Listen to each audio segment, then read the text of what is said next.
Lorsqu'on entend le mot « momie », ça donne parfois froid dans le dos. En effet, la plupart d'entre nous associent ce mot à ces personnages effrayants que nous avons vus dans des films d'horreur. En réalité, les momies nous ont permis de comprendre beaucoup de choses sur les civilisations anciennes, sur ceux qui les gouvernaient, et sur la façon dont les gens vivaient à la perte de leurs proches. Les Égyptiens de l'Antiquité, qui croyaient qu'une certaine forme d'existence après la mort était possible si certaines conditions étaient respectées, sont le peuple le plus connu au monde pour ses momies. Ceux-ci préservaient effectivement les corps humains par le biais du processus de momification et plaçaient les momies dans des tombeaux équipés, un peu comme s'il s'agissait d'appartements. Pourquoi ce peuple y croyait-il? Eh bien, parce que la plupart étaient profondément liés à leur environnement naturel. Les Égyptiens étaient pleinement conscients des cycles naturels autour d'eux, comme le lever du soleil chaque jour ou de la lune la nuit, mais aussi de la façon dont la vie renaissait des plantes dans un cycle perpétuel, même avoir fané. Ils croyaient également que le puissant esprit Osiris, qui représentait le cycle de la disparition et de la résurrection, jouait un rôle dans ce processus. Pour se préparer à l'au-delà, les Égyptiens de l'Antiquité suivaient certains rituels, comme la momification, qui consistait à utiliser des éléments aussi variés que le miel, les résines, ou encore l'encens pour préserver les corps. Aucune momie n'est plus célèbre que celle du roi Tut, Toutankhamon. Ce jeune pharaon régna sur l'Égypte il y a plus de 3000 ans. Un problème majeur lors de la découverte des tombes royales, et que la plupart ont déjà été pillées au moment où on les retrouve. Le peuple savait que les souverains laissaient de nombreux objets de valeur à leur côté après leur mort, ce qui rendait ces lieux de sépulture vulnérables face aux voleurs.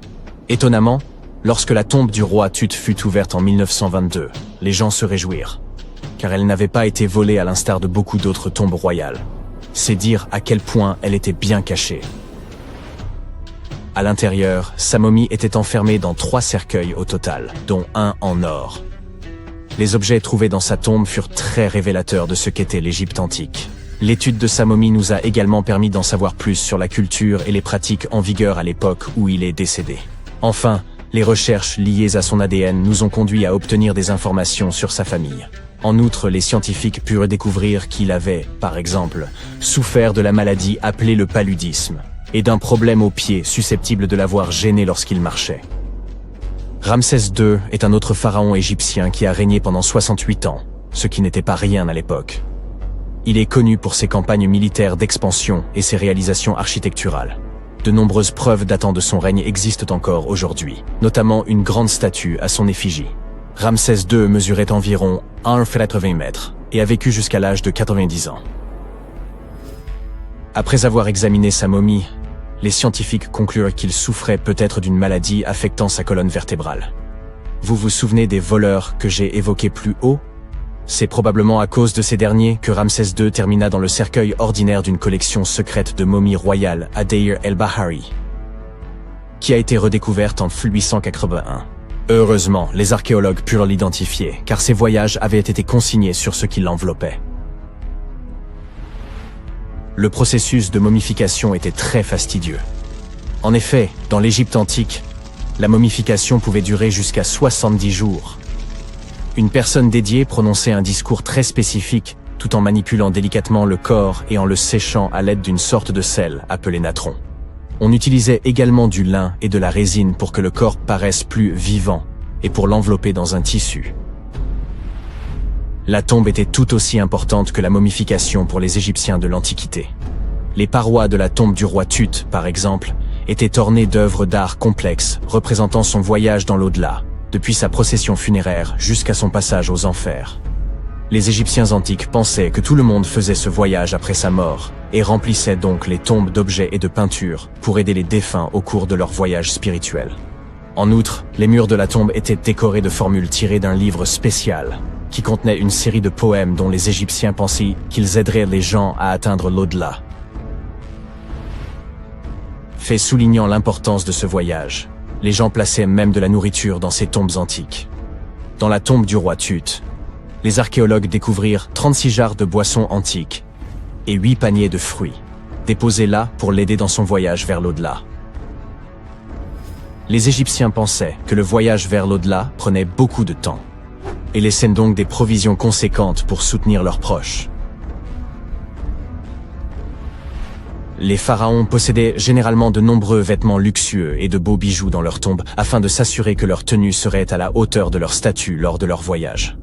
On a retrouvé des vêtements en lin tels que des tuniques, des écharpes, des gants et des coiffes. De nombreux bijoux en or ornés de pierres précieuses, des bracelets aux boucles d'oreilles, en passant par des colliers et des bagues, mais aussi des représentations d'insectes censés les protéger. Certaines tombes contenaient même des éventails en ivoire et en plumes d'autruche pour les garder au frais dans l'au-delà. Aussi fou que ça puisse paraître, certains souverains de l'Antiquité furent placés dans leurs appartements éternels avec des bateaux. Par exemple, le pharaon Khufu fit construire la grande pyramide de Gizeh pour en faire son tombeau, et un grand bateau fut retrouvé à l'intérieur. Le roi Tut, quant à lui, fut enterré avec plusieurs pagis de bateaux, mais pas de bateau à proprement parler. À la place, il avait 3 chars et de nombreux bâtons de marche en matériaux précieux, ce qui indique peut-être qu'il souhaitait se rendre dans l'au-delà par la terre et non par l'eau. Parmi les objets les plus intéressants trouvés près des momies antiques, on trouve des flacons d'huile et de parfums. Si les souverains étaient censés toujours être à la dernière mode, pourquoi ne pas sentir bon par la même occasion, n'est-ce pas? Certains d'entre eux possédaient également des jeux de société, la plupart fabriqués dans des matériaux précieux, comme l'or ou l'ivoire. L'un de ces jeux, le Senet, était très populaire en Égypte antique et ressemblait beaucoup aux échecs modernes. Les Égyptiens de l'Antiquité ont peut-être les momies les plus célèbres, mais ce ne sont pas ceux qui inventèrent la momification. En réalité, tout commença en Amérique du Sud, avec un peuple ancien appelé Chinchorro. D'après ce que nous savons aujourd'hui, ce peuple fut le premier à momifier ses proches défunts et suivit cette tradition pendant environ 2000 ans avant que les Égyptiens ne commencent leur propre rituel. Certes, l'étude de ces momies permet d'en apprendre beaucoup sur les souverains de l'Antiquité, mais jusqu'à récemment, nous n'avions encore aucune idée de ce à quoi les défunts ressemblaient vraiment de leur vivant. Cependant, il n'y a pas si longtemps que cela, des peintures de momies très particulières furent découvertes par des archéologues qui étudiaient des objets égyptiens antiques. Ces portraits de momies sont des peintures très détaillées d'individus réalisés de leur vivant. Ils étaient souvent peints sur du bois, contrairement aux portraits sur toile classiques que nous connaissons tous. Ces portraits sont appréciés pour leur réalisme et leur beauté, et ont même été utilisés par des chercheurs pour diagnostiquer des maladies en les comparant aux momies correspondantes. Certains de ces portraits comportent également des représentations de bijoux, qui ont été retrouvés plus tard sur les momies. La découverte récente de ces portraits de momies en Égypte centrale revêt une grande importance, car c'est la première fois depuis plus d'1 siècle que de telles peintures sont retrouvées. Les momies sont apparues partout dans le monde de manière naturelle.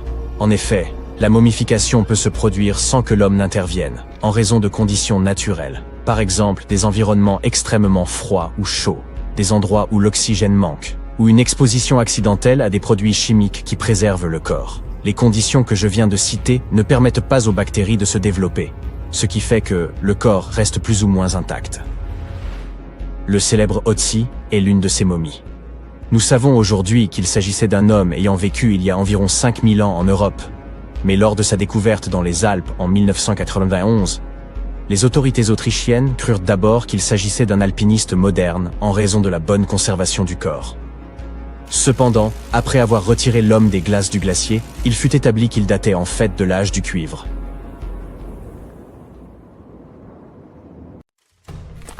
Sous les sables de Luxor, les chercheurs ont mis au jour ce qui semblait n'avoir jamais dû ressurgir. Plus d'1 millier de blocs de pierre finement ornés, vestiges du temple en ruine d'une femme pharaon.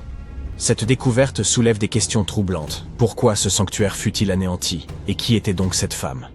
Elle s'appelait Hatshepsut, et l'on reconnaît aujourd'hui en elle l'une des figures les plus remarquables de l'ancienne monarchie égyptienne, bien que l'histoire ait longtemps failli l'effacer. Elle régna au sein de la 18e dynastie, entre 1479 et 1458 avant notre ère. Elle se distingua par de vastes projets architecturaux, des campagnes militaires victorieuses et des échanges commerciaux florissants. Elle fut par ailleurs l'une des rares femmes à avoir porté le titre de pharaon. Il fallut attendre environ 15 siècles avant qu'une autre femme ne monte sur le trône, et ce ne fut autre que Cléopâtre.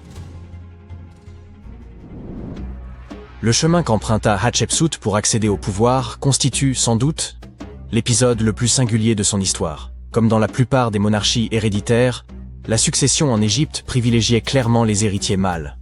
Ainsi, Lorsque Thoutmôsis Ier eut pour premier enfant une fille, l'ordre dynastique s'en trouva profondément contrarié.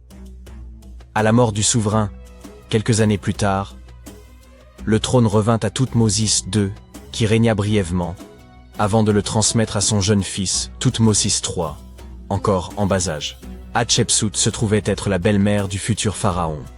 Elle endossa donc naturellement le rôle de régente auprès de son beau-fils, trop jeune pour gouverner. Mais au bout de 7 années, elle prit une initiative sans précédent. Elle s'empara du pouvoir suprême et s'autoproclama pharaon d'Égypte. Il ne s'agissait pas d'une simple ambition personnelle. Hatshepsut avait pleinement conscience que, pour asseoir son autorité, elle devait se faire reconnaître comme souverain légitime. Elle adopta donc les attributs royaux dans leur intégralité, y compris la barbe postiche symbolique des pharaons. Statues et hiéroglyphes la représentaient fréquemment en homme, arborant le pagne traditionnel et la coiffe sacrée. Ce n'était toutefois nullement un déguisement. Les spécialistes s'accordent à dire qu'elle n'a jamais cherché à dissimuler son identité. Sur ces statues, on retrouve fréquemment des titres féminins comme « fille de Ré », ainsi que des formules grammaticales mêlant les genres, à l'instar de « Sa Majesté » elle-même. Par ses choix, elle signalait clairement qu'en dépit de l'adoption des symboles royaux masculins, elle assumait pleinement sa condition de femme. Mais cette stratégie ne suffisait pas. Afin de légitimer son autorité, elle imagina une généalogie d'origine divine soigneusement construite. Elle déclara que le dieu Ammon, prenant l'apparence de son père Thoutmôsis Ier, s'était uni à sa mère, faisant d'elle l'issue de l'union céleste. Cette revendication était loin d'être anodine. Les pharaons étant perçus comme des dieux sur terre, le fait de s'associer à Ammon renforçait considérablement la légitimité de son ascension. Les bas-reliefs des temples figuraient cette naissance divine, Ammon la désignant comme son héritière légitime. Ces récits n'étaient pas de simples mythes, mais des instruments politiques destinés à asseoir son autorité sans contestation. Elle adopta en outre un nouveau nom, Mat-Kare, que l'on peut traduire par « la vérité est l'âme du dieu soleil ». Le concept de Maat occupait une place essentielle dans la pensée religieuse égyptienne, incarnant l'ordre, la justice et l'harmonie sacrée. Il appartenait au pharaon de faire régner ce principe pour préserver l'équilibre du royaume. En choisissant ce nom, Hatshepsut affirmait son statut de souveraine légitime, investie d'un devoir sacré. Son règne fut remarquable. Elle guida l'Égypte vers une période florissante, marquée par la paix, l'essor économique et de vastes chantiers architecturaux. Elle entreprit la restauration de nombreux sanctuaires à travers le pays, mais son œuvre la plus emblématique demeure son temple de Deir el-Bahari, un édifice d'une beauté saisissante, creusé dans les falaises de Luxor. Hatshepsut lança l'un des chantiers les plus ambitieux de toute l'histoire égyptienne, ordonnant l'édification de temples, d'obélisques et de monuments destinés à graver son règne dans l'éternité. Certains avancent qu'elle poursuivit les travaux de l'allée des Sphinx, cette majestueuse voie bordée de statues qui menait au sanctuaire de Karnak. Pour beaucoup, son accomplissement architectural le plus remarquable réside dans les obélisques monumentaux qu'elle fit tailler d'un seul bloc de granit. L'un d'eux, pesant plus de 320 tonnes, se dresse encore de nos jours. Mais au-delà de l'architecture, elle étendit aussi l'influence de l'Égypte par le commerce. Elle dépêcha une expédition vers le mythique pays de Pont, que l'on situe aujourd'hui en Somalie ou en Érythrée, en rapportant des trésors tels que l'or, l'ivoire ou des créatures exotiques. Cette flotte, fendant la mer Rouge, inaugura la première mission commerciale documentée de ce type, forgeant des liens économiques durables pour les générations futures. Et pourtant, malgré cette réussite éclatante, un fait troublant survint après la disparition d'Hatshepsut. Son successeur, et beau-fils, Thoutmôsis III, longtemps éclipsé par son règne, prit une décision radicale. Il ordonna l'effacement de son nom de la mémoire collective. Ses statues furent mutilées, ses inscriptions effacées, ses hauts faits attribués à d'autres.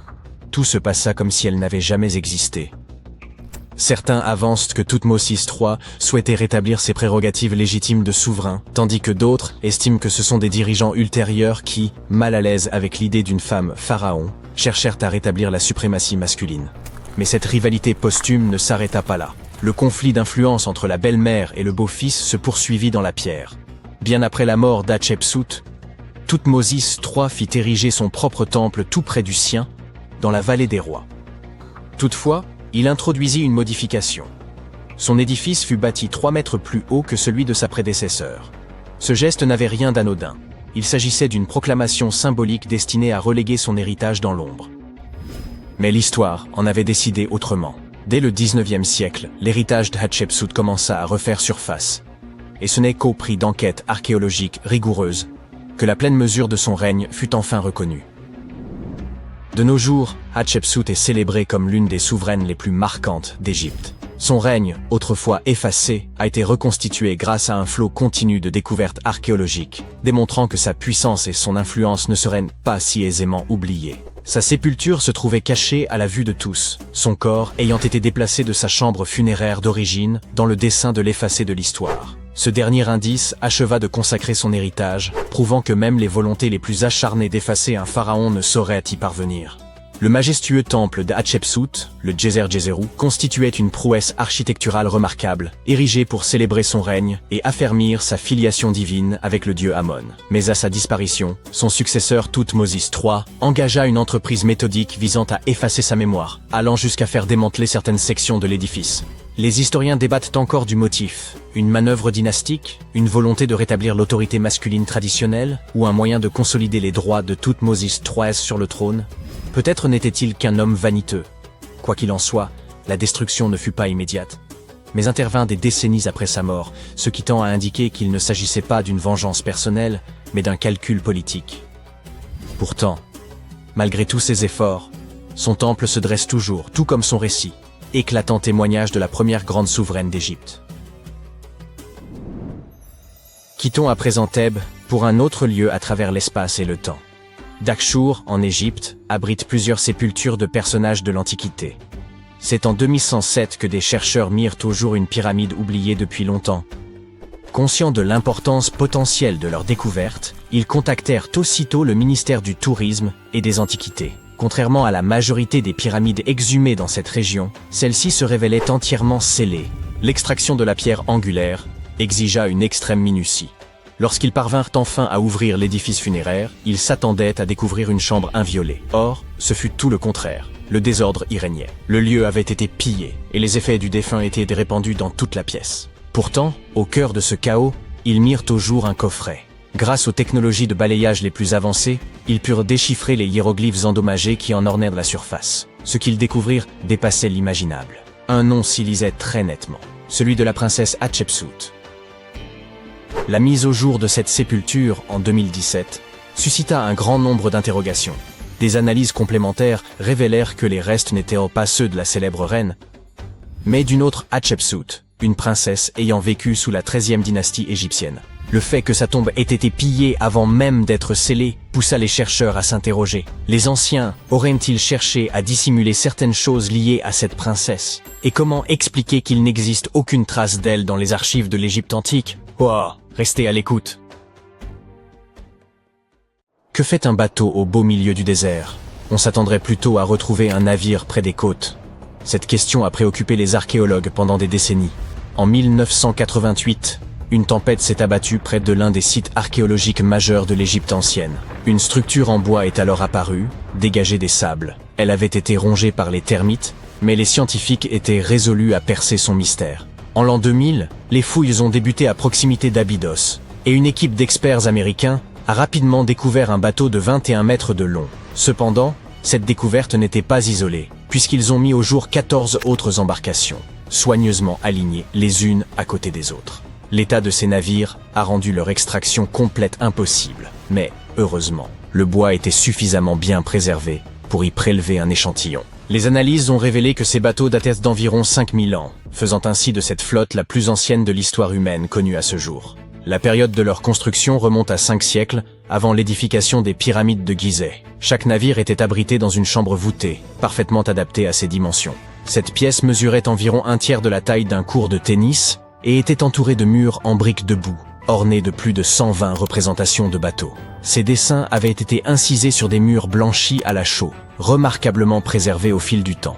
Les scientifiques sont au fait de l'existence de ces chambres mystérieuses depuis plus d'un siècle, période durant laquelle un archéologue britannique, Arthur Weigall, a découvert une structure intrigante à l'ouest du Nil. Son équipe a eu un aperçu des murs intérieurs, mais une partie du toit s'est malheureusement effondrée, les contraignant à interrompre leur exploration. Bien que les chercheurs aient abandonné le site, son emplacement a continué d'être inscrit sur les cartes.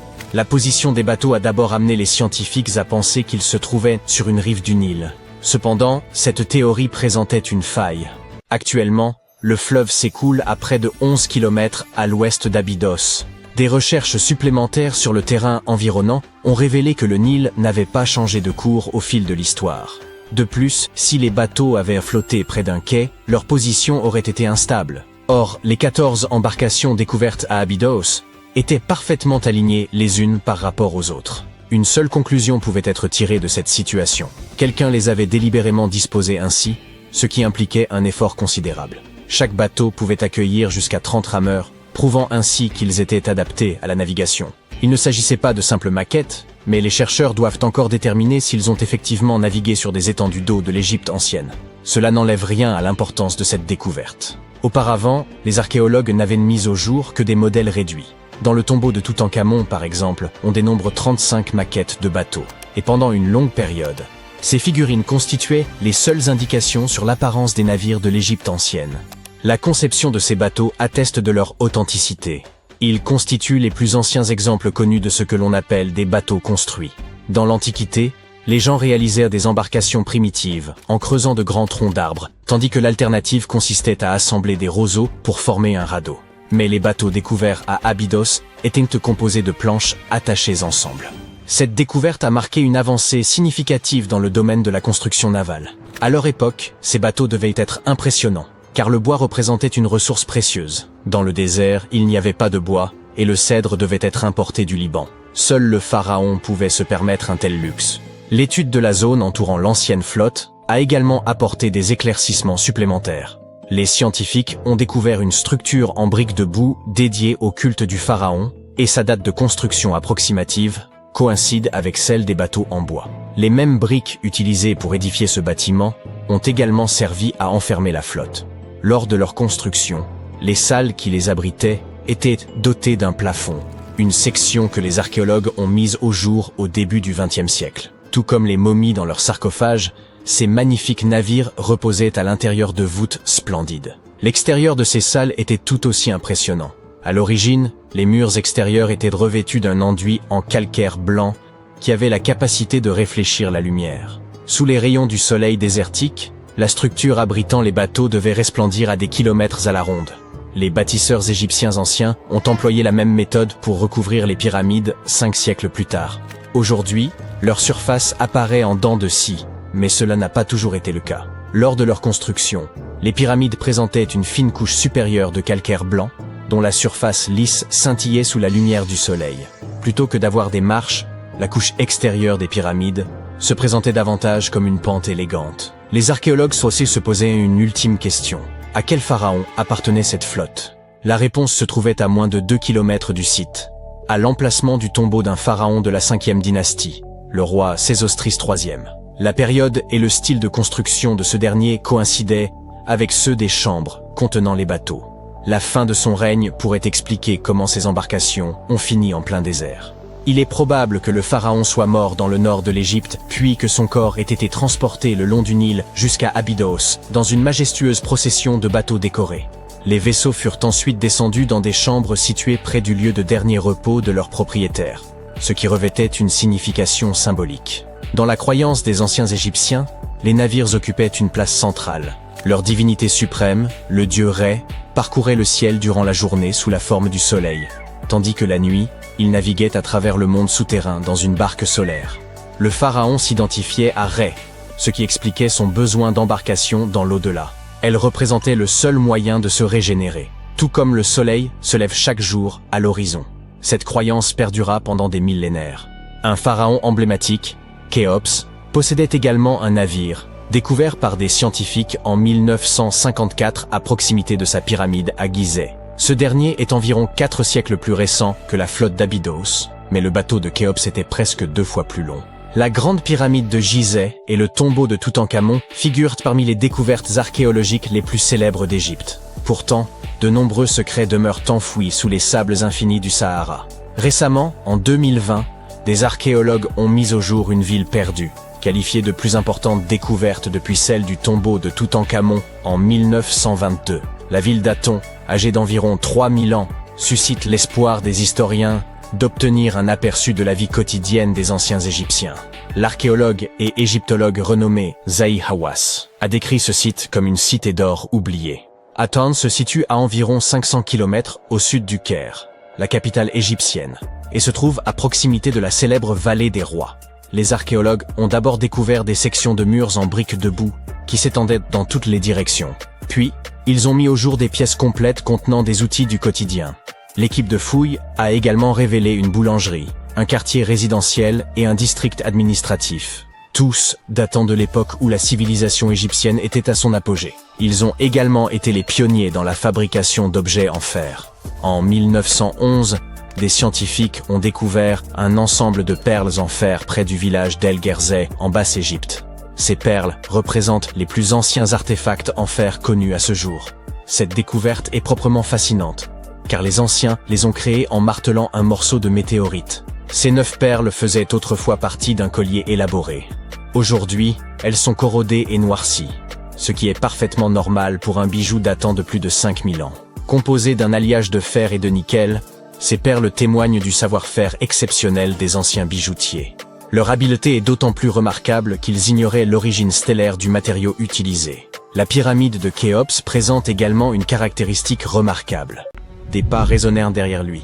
Le cœur battant la chamade, il bondit vers la statue imposante, de ses doigts cherchant la crevasse dissimulée.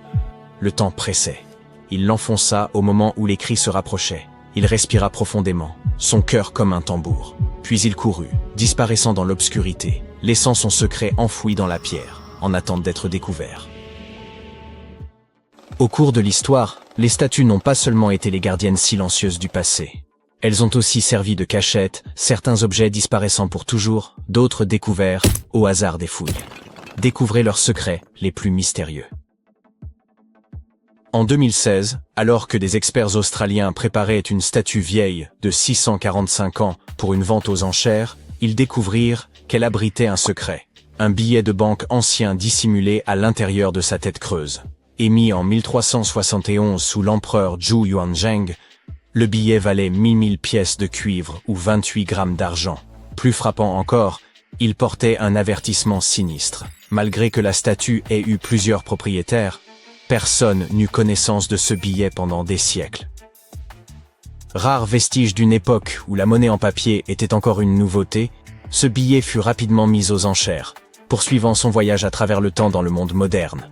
Les statues sont devenues plus que de simples symboles. Elles étaient à présent les gardiennes et conservatrices de l'histoire, et parfois même des outils salvateurs.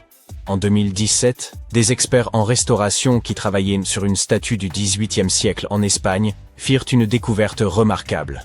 Dissimulées dans l'intérieur creux de la statue se trouvaient 2 lettres écrites en 1777, offrant un aperçu de la vie quotidienne, des coutumes locales et de l'économie de l'époque. De manière similaire, en 2023, lors de rénovations à l'Académie militaire des États-Unis à West Point, une boîte fut découverte à l'intérieur du socle de marbre d'une statue représentant le héros Tadeusz Kościuszko. Placée là il y a presque 200 ans, cette capsule temporelle nous offre un lien tangible avec le passé riche en histoire de l'institution. Le mystère entourant les statues et leur potentiel à dissimuler des secrets s'étend à certains des monuments les plus emblématiques du monde. Peu d'endroits sont aussi enveloppés de mystères que le Grand Sphinx de Gizeh. Pendant des siècles, archéologues, historiens et explorateurs ont spéculé sur ce qui pourrait être caché sous sa massive silhouette de calcaire. Certaines personnes pensaient que le Sphinx dissimulait la légendaire salle des archives, une hypothétique bibliothèque contenant un savoir ancien, peut-être même la sagesse perdue de l'Atlantide. Ces dernières années, les avancées technologiques des radars à pénétration de sol ont révélé des cavités sous le Sphinx, amenant de nombreux experts à croire que la statue pourrait cacher des chambres ou des passages encore inconnus, certains éventuellement liés à des tombes royales ou à des structures souterraines. L'existence potentielle de chambres cachées sous le Sphinx captive notre imagination depuis des générations. Mais ce qui est peut-être encore plus intriguant, c'est le travail récent, effectué par des chercheurs de l'Université de New York, qui ont étudié les forces environnementales qui ont façonné le Sphinx. Après avoir modélisé l'impact des vents anciens, les chercheurs ont pu conclure que le Sphinx avait été initialement formé par une érosion naturelle, avant que les humains ne perfectionnent davantage sa forme. De telles révélations ouvrent de nouvelles voies pour comprendre la fonction du monument, ainsi que l'importance culturelle et spirituelle qu'il détenait à l'époque. Les anciens Égyptiens vénéraient Sobek, le dieu à tête de crocodile représentant la puissance et le Nil, et momifiaient souvent des crocodiles pour lui rendre hommage. Ces créatures étaient déplacées dans des temples ou des tombes en tant qu'offrande aux dieux ou pour garantir un passage sûr vers l'au-delà. Récemment, un groupe de chercheurs s'est lancé dans une étude intéressante sur un crocodile momifié par les embaumeurs égyptiens. Ils ont utilisé un scanner qui leur a révélé toutes sortes de détails fascinants sur la façon dont ce crocodile avait vécu et ce qui était arrivé à son corps par la suite. Pour les anciens Égyptiens, les animaux n'étaient pas simplement des compagnons domestiqués. Ils jouaient un rôle majeur dans leurs rituels, servant de passerelle entre les humains et les dieux. Les faucons, par exemple, étaient associés à Horus, la divinité solaire, car leur vol les rapprochait du soleil. Les chats étaient liés à Bastet, déesse mère féroce et protectrice. Les crocodiles étaient parmi les animaux que l'on momifiait le plus souvent. On considérait ces reptiles comme des symboles de Sobek, le seigneur du Nil, dont la présence annonçait la crue annuelle qui apporterait l'eau et le sol fertile nécessaires à l'agriculture. Dans le passé, l'étude de tels artefacts risquait souvent d'endommager la momie, mais grâce aux techniques d'imagerie moderne, les chercheurs ont pu examiner le crocodile sans l'abîmer. Les radiographies et les scanners ont révélé que le système digestif du crocodile était rempli de petites pierres appelées gastrolites, que les crocodiles ingèrent souvent pour faciliter leur digestion et maintenir leur flottabilité. Au milieu de ces pierres, ils ont aussi trouvé un hameçon en métal et un poisson. Cela suggère que ces grands crocodiles momifiés étaient capturés dans la nature à l'aide d'hameçons et de poissons. Cela correspond à ce que les historiens grecs anciens ont écrit sur la vie en Égypte. Enfin, presque. Les Grecs croyaient que les Égyptiens utilisaient des porcs pour attirer les crocodiles. Ainsi, comme vous l'avez remarqué, les chercheurs et les archéologues utilisent des technologies de pointe et un travail pratique minutieux pour découvrir les secrets des civilisations anciennes. Le processus commence par des relevés utilisant des radars à pénétration de sol et la numérisation 3D pour détecter des chambres cachées, des tunnels ou des anomalies sous la surface. Une fois un site prometteur identifié, une excavation soigneuse commence. Les couches de sol et de débris sont retirées lentement, afin que rien ne soit endommagé ou perdu. Une exposition au Rijksmuseum à Amsterdam présente une remarquable statue tibétaine du XVe siècle, en cuivre doré, de Guya Samaja Akshobhya. Cette figure, qui symbolise l'unité des forces opposées et un état supérieur d'éveil spirituel, était auparavant inconnue de la collection du musée. Une étude récente de cette statue a révélé des reliques et des parchemins cachés à l'intérieur de sa structure creuse, offrant des perspectives profondes sur les pratiques religieuses de l'époque. L'exposition présente plus de 75 chefs-d'œuvre d'Asie, parmi lesquels la statue récemment acquise de Guya Samaja Akshobhya, et met en lumière le savoir-faire complexe et la signification spirituelle enracinée dans de tels artefacts. Au cœur de Vérone, un secret était caché depuis des décennies à l'intérieur de la statue en bronze de Juliette. Sculptée en 1969, elle est devenue un symbole de l'amour, et de nombreux visiteurs viennent la toucher en quête de romance et de chance. Mais sous sa surface polie, Juliette cachait quelque chose d'extraordinaire. Au fil du temps, ses caresses ont formé de minuscules fissures dans sa surface. Les amoureux du monde entier glissèrent des lettres à l'intérieur de ces fissures, des confessions, des supplications désespérées, des promesses éternelles. Certains y jetaient des clés, scellant leur amour, avec des cadenas devenus alors impossibles à ouvrir. En 2014, des experts en restauration ont fait une découverte surprenante. Alors qu'ils travaillaient à réparer la statue, ces centaines de déclarations d'amour et de clés rouillées ont été mises au jour. Tous ces vœux oubliés enfermés dans le corps de Juliette. Les statues servent souvent de symbole pour le pouvoir et la force. Cependant, ces derniers temps, les statues ont également été utilisées pour transmettre des messages aux générations futures. Le concept de capsule temporelle, un objet ou une collection d'objets placés dans un conteneur scellé puis enterré ou caché pour être découvert plus tard, a une longue histoire. Et à l'époque moderne, les statues étaient parfaites pour servir de capsules. Elles permettaient aux gens de communiquer avec les générations futures d'une manière très concrète. En 2014, Alors que des ouvriers retiraient avec précaution un lion doré au sommet de l'ancienne maison d'État de Boston pour une restauration, ils ont fait une découverte surprenante. Quelque chose cliquetait à l'intérieur de sa tête creuse. Un article du Boston Globe de 1901 mentionne une capsule temporelle cachée. Mais au fil des ans, l'histoire a été oubliée. Puis, un descendant du sculpteur a découvert une lettre et a appris la vérité. À l'intérieur de la tête du lion se trouvaient des journaux, des photographies, des autographes et des lettres appartenant à un passé lointain, des messages scellés pendant plus d'un siècle. Lorsque la capsule fut ouverte, c'était comme si l'histoire elle-même retenait son souffle. Les autorités ont prévu de poursuivre cette tradition en ajoutant des artefacts modernes avant de refermer la tête creuse du lion afin que ses trésors soient redécouverts au XXIe siècle. Nous ne savons pas si elles l'ont réellement fait, cependant. Les progrès des technologies d'imagerie ont permis aux chercheurs de dévoiler des détails cachés dans des sculptures célèbres sans les endommager. En 2014, des experts en restauration au Mexique ont fait une découverte en examinant une statue en bois vieille de 300 ans. De véritables dents humaines étaient cachées sous son visage serein. Cette révélation n'a pas été faite par la fouille, mais par la technologie.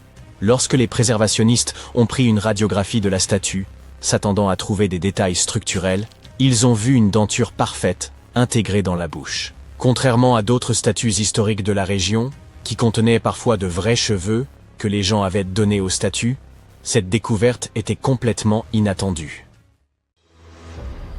Un jour, je parcourais la jungle, muni d'une carte mal dessinée sur un morceau de tissu. Après des jours de marche, j'atteignis un ancien temple maya.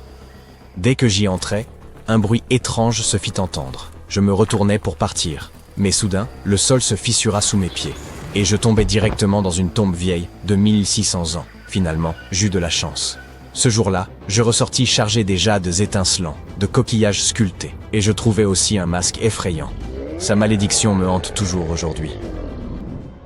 Bon, ça ne s'est peut-être pas passé exactement comme ça. Ou peut-être que ça ne m'est même pas arrivé. Hélas, l'archéologie dans la vraie vie, c'est pas comme les films d'Indiana Jones. Cependant, les découvertes peuvent être tout aussi importantes. Surtout au Belize, où des archéologues viennent de découvrir la première tombe identifiable d'un souverain dans la ville maya perdue de Caracol. Après 40 ans de fouilles, une équipe a finalement réussi à ouvrir une chambre cachée, enfouie profondément sous une structure qu'ils avaient déjà étudiée. Et à l'intérieur de cette tombe, qui a environ 1600 ans, se trouvait Tekab Shak, le premier roi connu de Caracol. On traduit couramment son nom par « Dieu de la pluie et de la branche d'arbre », ce qui est très poétique et vraiment génial. Le roi Tchak était considéré comme une divinité maya qui contrôlait la pluie, le tonnerre et les éclairs. Selon le folklore, il utilisait des haches pour frapper des serpents porteurs de pluie dans le ciel, et il se mettait à pleuvoir. Le roi enterré est considéré comme le fondateur de la dynastie. Et cette dynastie a duré plus de 460 ans. Et en jugeant par ce qui a été enterré avec lui, nous pouvons supposer que le roi Shahak était très admiré. Sa tombe contenait des perles de jade, des os sculptés, des bijoux en coquillage et des vases en poterie rituelle. L'un de ces vases représente Ekchua, la divinité maya du commerce, recevant des offrandes. D'autres montrent des prisonniers liés. Les archéologues ont su qu'ils avaient trouvé une haute royauté lorsqu'ils ont remarqué des quantités considérables de cinabre rouge dans la tombe, un matériau rare et coûteux propre au monde maya. Il y avait aussi un masque en mosaïque de jade, assemblé comme un puzzle pour couvrir le visage du roi d'un vert éclatant. On n'utilisait pas seulement le jade parce qu'il est très brillant. Il était sacré et symboliquement associé à la vie et à la mort. Le jade poli scintille comme s'il avait été trempé dans de l'eau, et il est froid au début mais se réchauffe rapidement dans la main. Pour les anciens mayas, cette qualité faisait du jade une substance vivante, respirante. Et pour cette raison, il possédait une grande importance religieuse et spirituelle. Les mayas l'associaient au souffle de la vie, à la royauté, à l'éternité. Couvrir de jade le visage de quelqu'un montrait à quel point cette personne était importante. Le masque du roi Shak n'a pas encore été examiné correctement, mais un autre masque célèbre, celui du roi Pakal, est lui constitué de plus de 346 fragments de jade vert. Un travail méticuleux. Mais ce qui est peut-être le plus fascinant, symboliquement à propos de ce roi, c'est qu'il était vieux, pas seulement parvenu au bout d'une longue vie, mais vieux au point d'être édenté. Pour nous, cela signifie qu'il ne s'est pas bien nettoyé les dents. Parce que non, On ne perd généralement pas ses dents simplement en vieillissant, à condition qu'on maintienne une bonne hygiène bucco-dentaire et qu'on ait les soins adéquats. D'un autre côté, selon les légendes mayas, les édentés possédaient des pouvoirs spirituels. Les dirigeants et les chamans servaient d'intermédiaires entre les différents royaumes, et dans l'art, les divinités âgées ou du monde souterrain étaient souvent représentées sans dents. Et puisqu'on parle de monde, la cosmologie maya divisait l'univers en 3 couches. Le monde du haut était le domaine des dieux. Le monde du milieu était celui des hommes.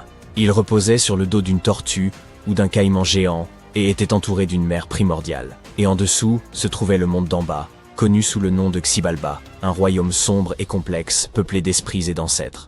Et certaines personnes, notamment les dirigeants, les chamans et les anciens, étaient censés se déplacer entre ces mondes. Notre roi était un dirigeant, portait un nom de type divin et était un ancien édenté. Son niveau de puissance devait être incommensurable. Mais ce n'est pas tout. Voici le plus inquiétant. La tombe était enfouie sous une autre tombe, découverte en 1993. Les archéologues enquêtèrent sur une autre sépulture lorsqu'ils ont réalisé qu'une autre chambre était cachée en dessous. Une cachette intéressante.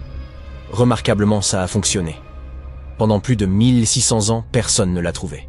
Cela fait de la tombe de Tekab-Chahak la première jamais découverte à Karakol, qui puisse être définitivement liée à un souverain connu, grâce aux hiéroglyphes, au contexte funéraire et aux artefacts.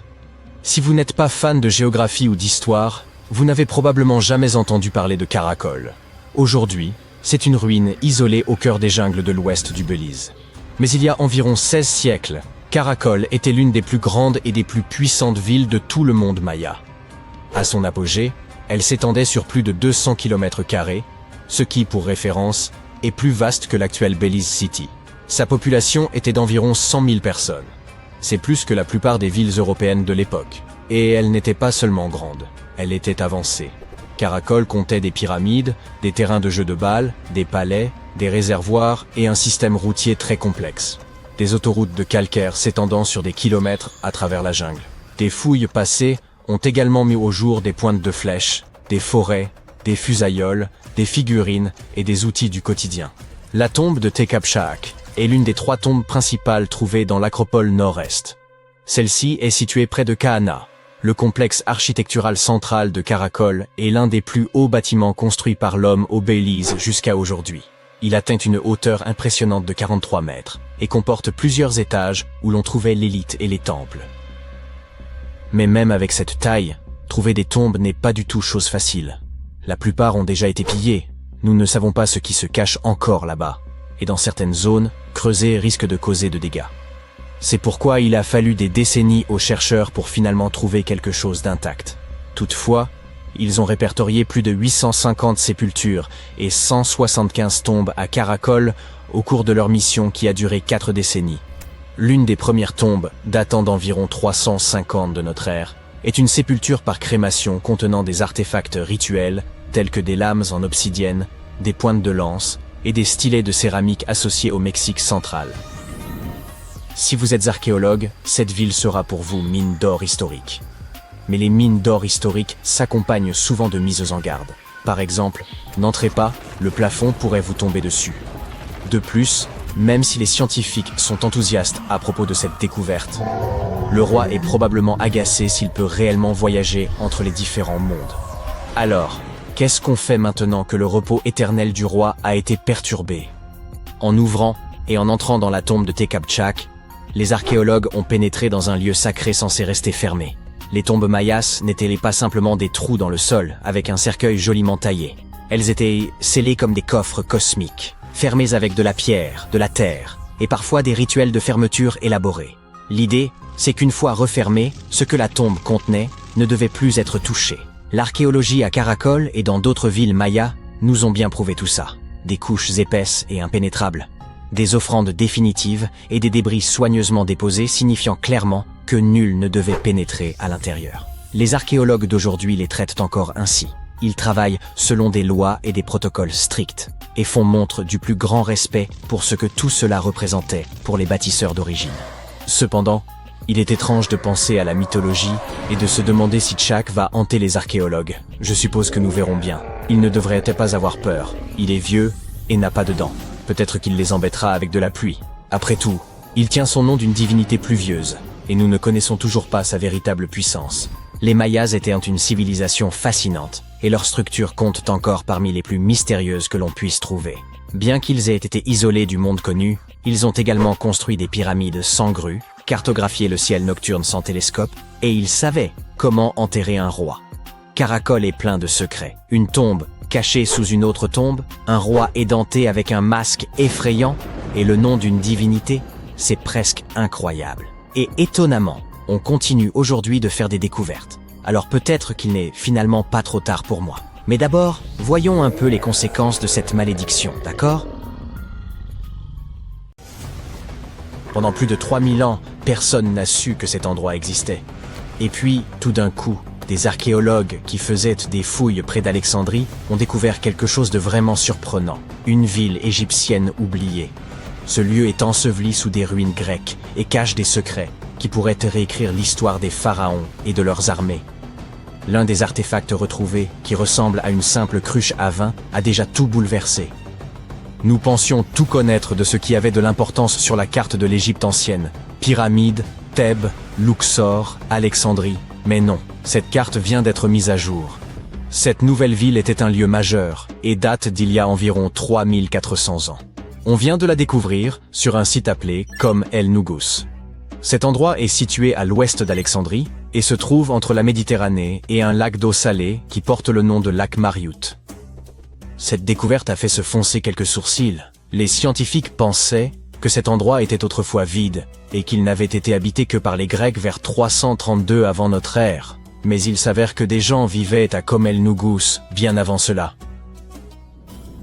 Alors que les archéologues fouillaient ces ruines grecques, ils ont remarqué quelque chose d'inattendu. Des murs en briques crues. Oui, vous savez, comme pour les pyramides, le genre de choses que les Égyptiens construisaient à l'époque du Nouvel Empire. Ces briques de terre crues sont faites de boue, d'argile, de sable et de paille. Ces ingrédients étaient mélangés avec de l'eau et séchés au soleil, pas cuits. Les Égyptiens les ont utilisés pendant des milliers d'années pour construire des maisons, des temples, des palais, et oui, les pyramides. Bien sûr, d'autres civilisations ont également utilisé les briques de terre crue, mais celles dont se servaient les Égyptiens ont quelque chose de particulier. Ils utilisaient la paille qui poussait dans leur région, différents styles de disposition et de mortier. C'est ce qui a permis aux experts de comprendre que les Égyptiens étaient présents à Kom El Nugus.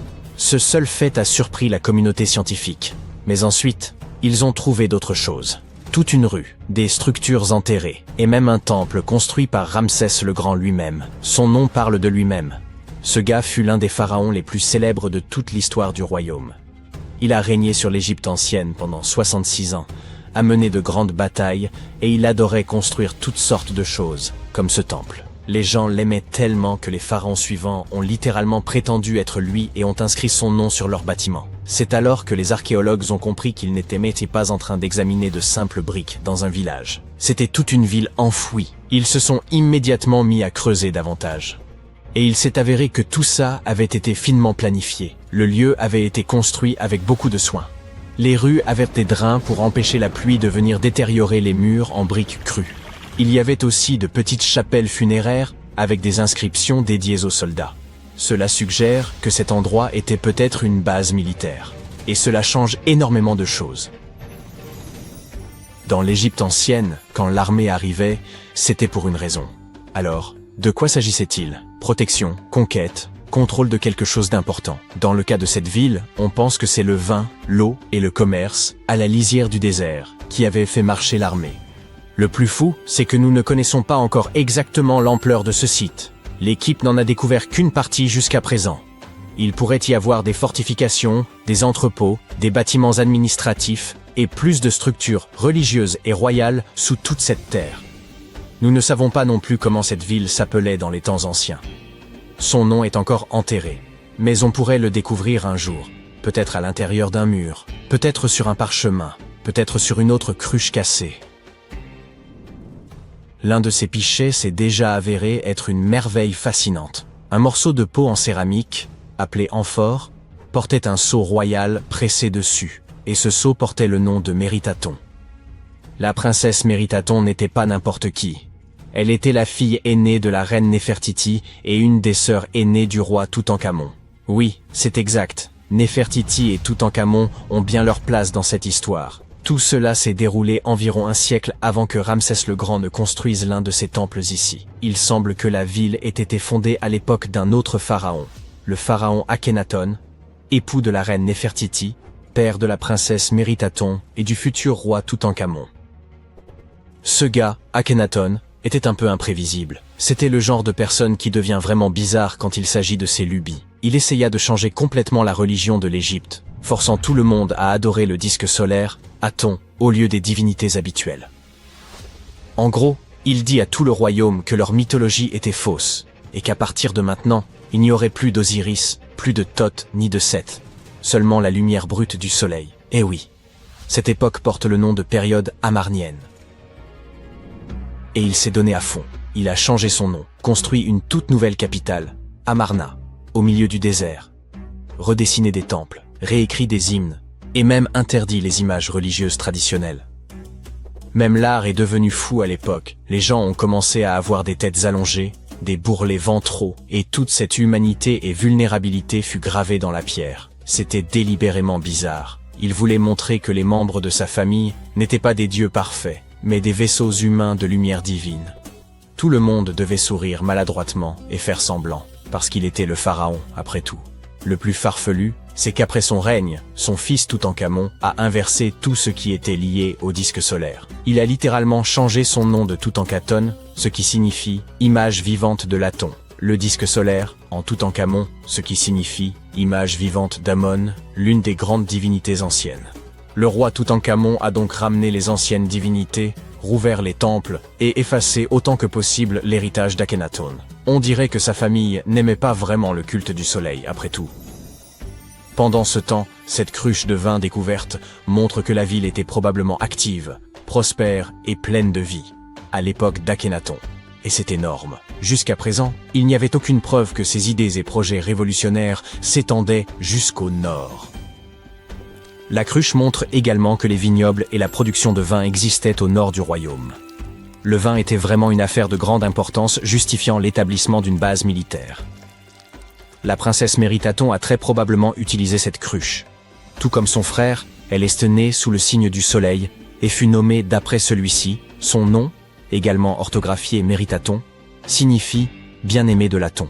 En tant que fille aînée du pharaon et de sa reine, née en plein milieu de changements religieux radicaux, elle a été élevée pour accomplir les devoirs d'une future reine. Dès ses premières années, elle marchait dans les temples aux côtés de sa mère Néfertiti, secouant le sistre lors de rituels solennels. Elle était présente lorsqu'Akhenaton a établi sa capitale, Amarna. Il aimait clairement sa famille. Le visage de Méritaton fut gravé sur ses murs de pierre plus que celui de quiconque. Dans chaque temple, dans chaque scène sacrée, son visage apparaît et vénéré. Les événements deviennent flous dans l'histoire après le décès de son père. Le trône vacillait. Le roi Toutankhamon était très jeune, âgé de seulement 9 ans, lorsqu'il a dû assumer ses nouvelles responsabilités. Méritaton semble avoir été un bref intermède entre son père et son jeune frère. Elle a épousé un homme du nom de Smenkhkare. Les historiens ne sont même pas certains de l'identité de cet homme mystérieux. Il a même pu s'agir d'une invention, le roi fantôme d'une dynastie en ruine, ou alors, c'était son frère. Quelle que soit la vérité, ces deux-là ont pris le pouvoir et ont régné ensemble pendant un certain temps. Méritaton a obtenu le titre de grande épouse royale, un titre d'un pouvoir immense. Mais Smenkhkare a été un souverain de très courte durée. Il est décédé après environ 1 an seulement. Certains historiens émettent l'hypothèse que Méritaton était la véritable dirigeante, la pharaone informelle, car son frère était encore trop jeune. Certaines théories suggèrent même qu'elle a élevé Toutankhamon, et qu'elle est devenue une sorte de reine régente, éduquant l'enfant qui restaurerait plus tard l'ordre ancien. Mais rien de tout cela n'est confirmé. Il est très difficile pour les historiens de trouver des informations sur cette époque, car la période amarnienne a été plus tard condamnée. Les successeurs ont voulu effacer l'hérésie d'Akhenaton et tout ce qui était lié à lui, y compris Méritaton. Ainsi, même si elle a régné, même si elle a éduqué Toutankhamon, ils ont tout fait pour l'enterrer dans les sables de l'histoire. Quoi qu'il en soit, peut-être que cette nouvelle ville nous en dira plus sur les mystères de la période amarnienne, l'une des périodes les plus chaotiques de l'Égypte ancienne. En 1850, l'égyptologue français Auguste Mariette se rendit sur la terre des pharaons en quête de manuscrits, mais tomba par hasard sur une tête de sphinx qui émergeait des dunes. Après avoir dégagé le sable, il comprit que ce sphinx marquait l'entrée d'une structure souterraine. Quelques mois plus tard, il pénétra finalement dans le Sérapéum de Saqqara. À l'intérieur, il découvrit un gigantesque sarcophage en granit contenant les restes de 64 taureaux. Les scientifiques restent émerveillés par la technologie qu'utilisèrent les anciens Égyptiens pour déplacer ces immenses blocs. Le Sérapéum, construit vers 3000 ans avant notre ère, était une sépulture souterraine dédiée au taureau sacré Apis, vénéré dans l'Égypte ancienne. Il comportait un long corridor de près de 150 mètres, bordé de vastes salles de pierre. Certains sarcophages, pesant jusqu'à 100 tonnes, soit l'équivalent de 50 voitures moyennes, étaient réalisés avec une précision remarquable, présentant des angles parfaits de 90 degrés. Ornés de hiéroglyphes et de gravures, ces pièces détaillaient les récits et l'importance accordée au taureau Apis. Aujourd'hui, seuls 24 sarcophages subsistent. Dans l'Égypte antique, les taureaux Apis occupaient une place prépondérante en raison de leur lien avec le dieu Ptah. Ils étaient perçus comme porteurs de son esprit et de sa sagesse, tout en soutenant le pharaon et son peuple. Les prêtres identifiaient ces taureaux sacrés en recherchant des signes distinctifs. Un triangle blanc sur le front, symbole de lumière divine, une marque dorsale évoquant l'aile d'un vautour, et une forme de scarabée sous la langue, associée à la réincarnation. Lorsqu'un taureau portait ces marques, il était considéré comme élu par Ptah et traité avec vénération. Ces animaux vivèrent dans un temple dédié à Memphis, ville où l'on honorait Ptah, et bénéficièrent des soins les plus attentifs, ainsi que d'offrandes de visiteurs désireux de recevoir leur bénédiction. À leur mort, les taureaux Apis étaient momifiés et honorés avec la plus grande solennité. Lorsque Mariette pénétra dans le Sérapéum, il observa des traces de rouleaux sur le sol des galeries et découvrit 2 treuils horizontaux en bois, chacun muni de 8 leviers. Par la suite, d'autres explorateurs signalèrent la présence de doubles rails. Les chambres funéraires étaient situées à un niveau inférieur au sol du couloir. Pour positionner les sarcophages, les ouvriers remplissaient ces chambres de sable, permettant ainsi un déplacement en ligne droite. Ensuite, le sable était progressivement retiré, abaissant doucement les sarcophages dans des emplacements parfaitement taillés dans la roche. Une inscription en pierre trouvée dans le Sérapéum mentionnait qu'à l'époque de Ptolémée II, en 247 avant notre ère, il fallait 28 jours pour placer un seul sarcophage avec son couvercle. L'incroyable précision des sarcophages, notamment leurs angles de 90 degrés, s'explique également par les avancées géométriques des anciens Égyptiens. Dès 1850 avant notre ère, ils rédigèrent des traités de géométrie, démontrant qu'ils connaissaient une valeur approximative de pi et savaient calculer le volume d'une pyramide tronquée. Ces compétences avancées en mathématiques expliquaient leur capacité, 5 siècles plus tard, à sculpter des surfaces parfaitement planes. Bien que tout cela puisse sembler logique, certains pointent des incohérences. La taille des sarcophages dépasse largement celle des taureaux, alors que les pharaons étaient inhumés dans de petits cercueils, à peine adaptés à leur corps. De plus, ces sarcophages, réalisés en granit avec une précision remarquable, auraient pu être fabriqués en calcaire, un matériau bien plus facile à travailler. Le transport de ces immenses sarcophages semble réalisable en théorie, mais reste complexe. Si une personne pouvait tirer environ 200 kilos, il aurait fallu au moins 250 personnes pour déplacer un seul sarcophage. Or, les tunnels du Sérapéum sont extrêmement étroits, excédant d'à peine 60 cm la largeur des sarcophages eux-mêmes. Il aurait été impossible que des centaines de personnes se serrent dans ces espaces confinés pour tirer les sarcophages. Et quand bien même, comment auraient-elles pu faire pivoter les blocs dans ces étroits couloirs, les abaisser dans leurs niches et les positionner parfaitement au centre? Pourtant, cela a été réalisé pas moins de 24 fois, chaque sarcophage étant impeccablement centré. De surcroît, les chambres étaient recouvertes de poussière, sans aucune trace de suie provenant des lampes, ce qui impliquerait de travailler dans une obscurité quasi totale. La fonction véritable de ces sarcophages pourrait toutefois avoir été différente. Bien avant l'ère des pharaons, les populations locales connaissaient déjà le processus de fermentation. Ce phénomène survient lorsque des micro-organismes, comme les levures, consomment des substances comme l'amidon, produisant ainsi du gaz carbonique et de l'éthanol. Il est donc possible qu'en Égypte ancienne, des aliments tels que l'orge, le pain ou même la viande aient été placés dans ces immenses coffres de pierre, puis scellés hermétiquement à l'aide de lourds couvercles. Ces sarcophages en granit, d'une précision remarquable, étaient pratiquement hermétiques, empêchant toute fuite. Lorsque la levure commençait à agir, elle générait progressivement du gaz carbonique, augmentant la pression interne. Les sarcophages, dotés d'une robustesse exceptionnelle, pouvaient supporter des pressions bien supérieures à celles des pneus de voiture. Sous l'effet de cette compression, les cristaux du granit produisaient une très faible charge électrique. Ce phénomène était possible grâce à la présence de quartz dans le granit, un matériau réactif à la pression. Par ailleurs, l'ajout de viande ou de parties animales aurait pu favoriser le développement des levures. La viande contient en effet de l'acide oléique, un élément nécessaire pour que les levures continuent de croître et résistent aux effets toxiques de l'éthanol qu'elles produisent. Ainsi, avec l'accumulation de gaz et la production d'électricité, ces sarcophages n'auraient pas uniquement servi d'anciens garde-manger, mais auraient pu être de véritables systèmes énergétiques. Au fil du temps, la pression interne devenait si élevée qu'elle pouvait repousser le couvercle, libérant le gaz avec un bruit sec. Toutefois, lorsque le sérapéum fut redécouvert en 1850, d'anciennes peintures montrèrent que des pierres étaient empilées sur certains couvercles. Cela suggère que, dans l'Antiquité, des efforts furent entrepris pour alourdir ces couvercles afin de limiter les pertes dues à la pression interne.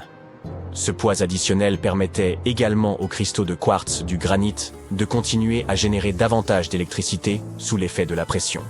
Si quelqu'un ouvrait l'un de ces sarcophages de pierre plusieurs millénaires plus tard, il ne découvrirait à l'intérieur que les ossements des taureaux déposés à l'origine. C'est précisément ce que Mariette a mis au jour dans les années 1850. Peu après les premières fouilles effectuées au cours de la seconde moitié du XIXe siècle, le sérapéum fut ouvert aux visiteurs. Le prince de Galles, futur Édouard VII, aurait même déjeuné avec ses invités dans l'une de ses tombes. Bien que le site ait été rendu inaccessible pendant un certain temps à cause des sables et des séismes, il est aujourd'hui de nouveau possible de le visiter afin d'en percer le mystère. Grâce aux technologies modernes, nous pourrions bientôt résoudre de nombreuses autres énigmes historiques. Une équipe de scientifiques du musée Field d'histoire naturelle de Chicago a récemment utilisé un scanner spécifique pour analyser des momies égyptiennes sans les déballer. Les chercheurs ont soigneusement transporté 26 momies sur des chariots adaptés jusqu'au parking où se trouvait le scanner. Celui-ci a pris des milliers de clichés radiographiques détaillés de chaque momie et de leur cercueil. En regroupant toutes ces images, ils ont pu créer des modèles 3D révélant l'intérieur des momies, y compris les squelettes et certains artefacts. Ces images devraient permettre aux archéologues de mieux comprendre les pratiques funéraires égyptiennes, remontant à plus de 3000 ans. Bien que la phase de numérisation ait été réalisée en seulement 4 jours, l'analyse complète des données pourrait prendre jusqu'à 3 ans. Les chercheurs ont néanmoins déjà pu découvrir quelques détails personnels sur certaines momies. L'une des figures momifiées les plus célèbres du musée est Shennet Aa, une aristocrate ayant vécu dans l'Égypte ancienne il y a environ 3000 ans. Elle serait décédée à la fin de sa trentaine ou au début de sa quarantaine. Les embaumeurs avaient inséré du rembourrage dans son cou pour éviter qu'il ne s'affaisse, garantissant ainsi que son corps demeure intact à travers les âges. Ils avaient également placé des yeux artificiels dans ses orbites afin qu'elle conserve une apparence complète dans l'au-delà. Il existe, tout près de Stonehenge, quelque chose d'absolument colossal et de profondément troublant. Plus d'une douzaine de fosses gigantesques creusées dans le sol. Toutes sont disposées avec une étrange précision et dessinent un cercle parfait de plus d'1 kilomètre de diamètre. Durant des années, nul ne sut les expliquer. Trop vastes pour des pièges, trop ordonnés pour des gouffres naturels, bien trop volontaires pour être dus au hasard. Et la question demeurait, qui possédait, il y a 4000 ans, le pouvoir, le savoir et les motifs nécessaires pour remodeler ainsi le paysage? Ces fosses encerclent un site nommé Durrington Walls, vaste colonie néolithique située à quelques minutes de marche de Stonehenge. Les archéologues estiment à présent qu'elles furent creusées vers 2500 avant notre ère, durant le néolithique récent, à une époque où l'on vivait censément d'une agriculture simple, sans outils métalliques, sans écriture ni mathématiques modernes. Chaque cavité atteint près de 9 mètres de large et descend à environ 4 ou 5 mètres, formant ensemble un anneau presque parfait. Pour démontrer que ces fosses n'étaient pas naturelles, les chercheurs ont mené une véritable enquête. Ils ont prélevé des carottes de sol et analysé la terre elle-même, y compris des traces microscopiques d'ADN ancien et la datation par luminescence, qui révèle quand le sol a vu la lumière pour la dernière fois. Tous les résultats convergeaient, ces fosses furent creusées délibérément par des humains. Voici où les choses deviennent réellement stupéfiantes. Les fosses n'ont pas été creusées au hasard au fil des déplacements, mais conçues comme un projet unique et cohérent. Cela implique que les bâtisseurs néolithiques savaient imaginer un cercle gigantesque, mesurer des distances en terrain découvert et coordonner des équipes sur une immense étendue, sans GPS, sans drone, ni même carte aérienne. Ils ne disposaient que d'hommes, de cordes, d'outils de bois et d'un savoir partagé. Alors pourquoi consentir un tel effort? Les archéologues estiment que ces fosses relevaient d'un paysage rituel plutôt que fonctionnel. Durrington Walls apparaît déjà comme un lieu de rassemblement pour cérémonies, banquets et événements saisonniers. Le cercle aurait pu marquer une limite sacrée, séparant les terres ordinaires d'un espace chargé de puissance spirituelle.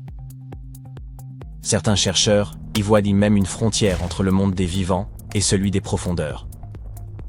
L'ampleur de cette structure est remarquable. Elle pourrait compter parmi les plus vastes monuments préhistoriques jamais édifiés en Grande-Bretagne, dépassant Stonehenge lui-même si l'on considère sa surface totale. Et contrairement aux pierres dressées de Stonehenge, ce monument est demeuré invisible durant des millénaires, dissimulé silencieusement sous l'herbe. Des générations l'ont traversé sans savoir qu'elle se tenait au cœur d'un immense tracé ancien. Longtemps, nous avons sous-estimé les peuples anciens. Nous les pensions soumis à la nature, plutôt que capables de la transformer. Pourtant, des découvertes comme celle-ci ne cessent que de le démentir. Les bâtisseurs de Durrington Walls ne se contentaient pas d'habiter le paysage, ils l'ont conçu. Ils raisonnaient en termes de géométrie, de symboles et de sens inscrits dans la durée. Et ce n'est pas un cas isolé. Partout dans le monde, grâce aux technologies récentes, les scientifiques mettent au jour des preuves montrant que les sociétés anciennes travaillaient à des échelles immenses avec une précision saisissante. Dans la forêt amazonienne, des chercheurs ont découvert les vestiges de cités vieilles de 2500 ans dissimulées sous la canopée. Ils ont exploré la région à pied pendant plus de 20 ans avant que la technologie ne finisse par lever le voile. Le lidar, comparable à une vision à rayon X capable de balayer un paysage à l'aide de lasers pour retirer virtuellement la jungle, a cartographié plus de 260 km². Il a permis d'identifier plus de 6000 plateformes rectangulaires de terre, sans doute des habitations ou des édifices publics, ainsi que des terrasses agricoles, des réseaux de drainage et des champs soigneusement modelés. Rien d'aléatoire ici. Au moins 15 implantations distinctes apparaissaient, reliées par de larges routes droites traversant le terrain. Ces voies ne suivaient ni les rivières ni les pentes, mais se croisaient à angle droit parfait, dessinant une véritable grille. Les chercheurs estiment que des populations des cultures Kilamop et Upano y vécurent entre environ 500 avant et 300 à 600 après Jésus-Christ. Elles cultivaient le maïs et la patate douce, transformaient le relief et bâtirent un système durable pendant des siècles. De telles découvertes révèlent une réalité frappante. Bien plus de gens vivaient en Amazonie qu'on ne l'avait jamais supposé, des dizaines, voire des centaines de milliers. Et ils ne se bornaient pas à y subsister. Ils façonnaient activement leur environnement. Comme à Durrington Walls, l'essentiel de l'histoire demeurait visible sans être compris, jusqu'à ce que la technologie rattrape enfin le passé. Puis vient le Pérou, avec l'un des plus grands casse-têtes de l'archéologie, les lignes de Nazca. Ces figures colossales d'animaux, de plantes et de formes géométriques s'étirent sur le sol comme un message ancien, si vaste que seuls les oiseaux ou les satellites peuvent en saisir l'ensemble.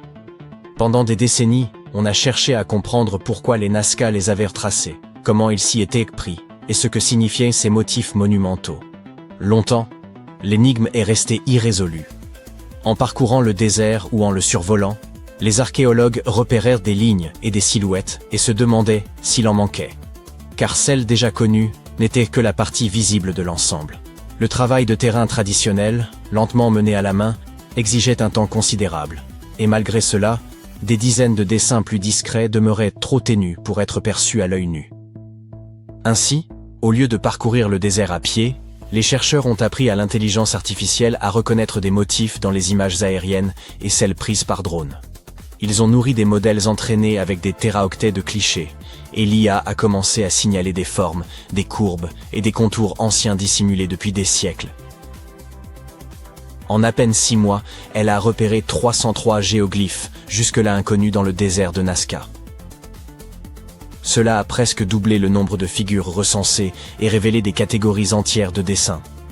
Certaines de ces formes sont minuscules, de quelques mètres à peine, mais voisines de figures géantes comme le colibri ou le singe. Grâce à ces découvertes, les chercheurs peuvent enfin éprouver leurs hypothèses sur la fonction des lignes. Il apparaît qu'elles n'étaient pas de simples ornements. Beaucoup servaient sans doute de parcours ou d'itinéraires pour des déplacements rituels. Et qu'on se rassure, l'IA ne remplace pas les archéologues. Ceux-ci vérifient chaque piste sur le terrain et interprètent tout ce que les machines mettent au jour. De retour en Grande-Bretagne, le cercle de Fos se rattache aussi à une structure encore plus ancienne. Un site du début du néolithique nommé Robin Hood's Ball. Éloigné des pierres célèbres, il semblait tout à fait secondaire. Pourtant, il s'avère que Robin Hood's Ball remonte à environ 3600 avant notre ère, soit près de 5 siècles avant Stonehenge. Il s'agit de ce que les archéologues appellent une enceinte à fossés interrompus, un vaste ouvrage circulaire de talus et de tranchées discontinues. Les fossés y sont divisés en courts segments séparés par de petits intervalles. Loin d'exclure les gens, cet ensemble devait les rassembler. Les archéologues pensent que ces enceintes servaient de lieu de regroupement, de festins, de rituels et de cohésion sociale pour les premières communautés agricoles. Puis survint un rebondissement inattendu. Lors de l'aménagement d'un terrain à Larkhill, sur une colline au nord-est de Stonehenge, destinée à des logements militaires, les archéologues mirent au jour les traces d'une autre enceinte de ce type. La carte s'en trouva bouleversée. Le paysage ne s'était pas développé à partir de Stonehenge. Il était déjà animé bien avant l'érection des pierres. En poursuivant les fouilles, les chercheurs découvrirent des centaines d'outils en silex, de fines pointes de flèches en forme de feuilles, des fragments de crânes humains et des bois de cervidés, sans doute employés pour creuser. Puis apparut la poterie. Des styles différents surgissaient selon les secteurs, dans les fossés ou dans des fosses voisines. Or ces styles sont de véritables empreintes culturelles. Leur diversité suggère que plusieurs groupes fréquentèrent le même lieu, y apportant leurs traditions, leurs outils et leurs objets. Tout cela transforme notre regard sur Stonehenge. Les pierres n'ont pas jailli du néant. Elles se sont dressées dans un paysage déjà chargé de sens, de mémoire et de circulation. Chaque découverte nouvelle, qu'elle provienne de Stonehenge, de l'Amazonie ou du Pérou, oblige les archéologues à réécrire les manuels et le monde entier à repenser l'idée de progrès. Il apparaît que les anciens compensaient l'absence d'acier et d'électricité par l'observation, l'inventivité et un sens partagé. Eridu, une mégapole antérieure à la première civilisation connue, et plus ancienne que les pyramides de Gizeh, gisait enfouie dans les sables du désert mésopotamien depuis plus de 2000 ans. Une découverte scientifique récente bouleverse désormais nos connaissances sur cette cité antique. Les chercheurs ont mis au jour plus de 4000 canaux autour d'Eridu, qui alimentaient en eau plus de 700 fermes exploitées entre le 6e et le début du 1er millénaire avant notre ère. Eridu fut fondée vers 5400 avant Jésus-Christ et fut la ville des premiers rois, ainsi que la première cité historique selon la liste royale sumérienne, ce texte ancien gravé sur une tablette d'argile. Les anciens Sumériens croyaient que cette ville avait été créée par les dieux lorsqu'ils décidèrent de s'établir sur Terre. Eridu occupe une place si importante dans les mythes et légendes sumériens qu'on finit par la considérer, à un certain moment, comme un lieu purement mythique. Le mythe le plus célèbre raconte que les cieux furent courroucés par le tumulte des humains et qu'ils envoyèrent un grand déluge pour les anéantir. Une étude récente a révélé que l'Euphrate constituait la source d'eau de l'ensemble de la cité. Les chercheurs ont cartographié les vestiges du paysage ancien et identifié un réseau sophistiqué de canaux d'irrigation artificielle. Ils ont découvert 200 canaux principaux captant l'eau de l'Euphrate, lesquels alimentaient à leur tour 4000 canaux secondaires. L'équipe a mobilisé images satellitaires, vues par drone, analyse des sols, anciens registres et technologies de télédétection pour en dresser la cartographie complète. Les 700 fermes bénéficiaires présentaient des superficies variées, allant de 460 à plus de 18 000 m². Les canaux principaux mesuraient de près de 1000 mètres de long, certains s'étendant sur plus de 8 km, tandis que les plus petits pouvaient n'atteindre que 10 mètres. En Mésopotamie, les rivières constituaient la principale source d'eau pour l'agriculture, obligeant les cultivateurs à maîtriser l'art d'acheminer l'eau depuis le fleuve jusqu'à leurs champs. Tout débuta par des techniques rudimentaires, telles que le creusement de petites rigoles, mais au fil des générations, ils apprirent à édifier d'immenses canaux atteignant parfois 100 km de long. L'Euphrate lui-même facilitait leur tâche. L'eau descendait naturellement le long de ces berges surélevées, et les brèches naturelles la laissaient s'épancher sur les terres voisines. Les chercheurs ignorent à quelle époque chaque canal fut utilisé, et il paraît improbable que les 4200 canaux aient fonctionné simultanément durant cette vaste période. Eridu fut jadis un centre religieux et commercial d'une grande importance, grâce à sa position stratégique sur le golfe Persique. Son économie reposait essentiellement sur la pêche, rendue possible par les eaux de l'Euphrate.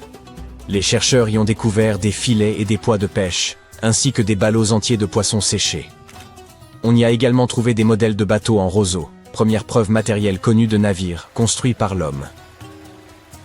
La cité prospéra jusqu'à son abandon, vers 600 avant notre ère, pour une raison que les scientifiques ne parviennent toujours pas à expliquer.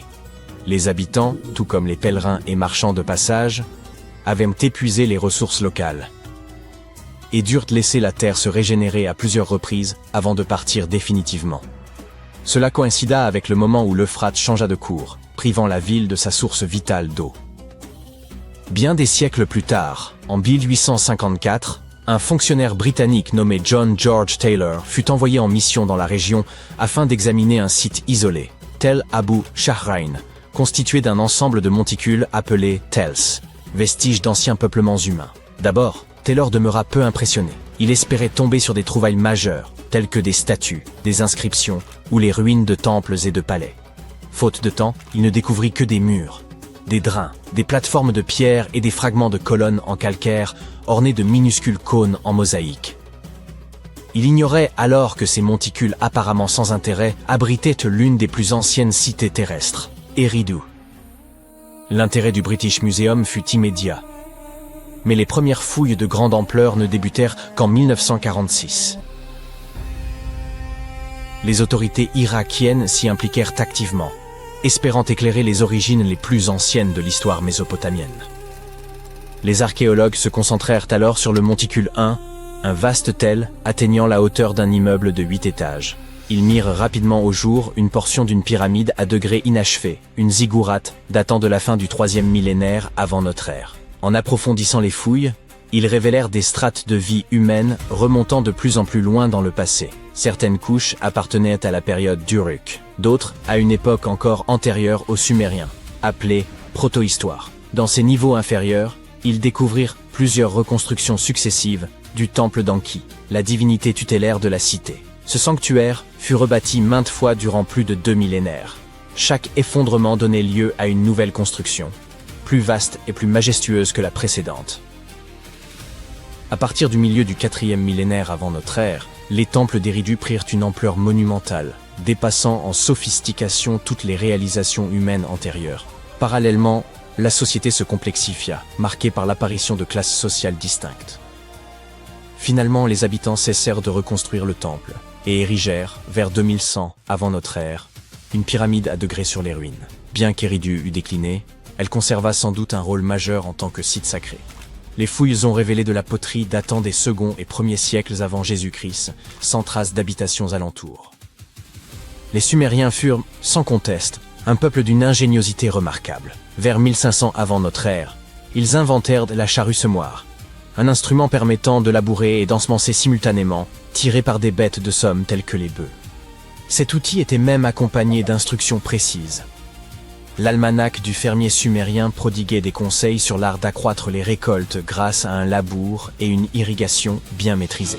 Ces méthodes agricoles ingénieuses permirent de nourrir davantage de personnes, favorisant la croissance des cités, l'émergence d'un pouvoir organisé et un approfondissement de la vie religieuse. À mesure que leur ville prospérait, les Sumériens développèrent aussi leur savoir en écriture, en mathématiques et en spiritualité.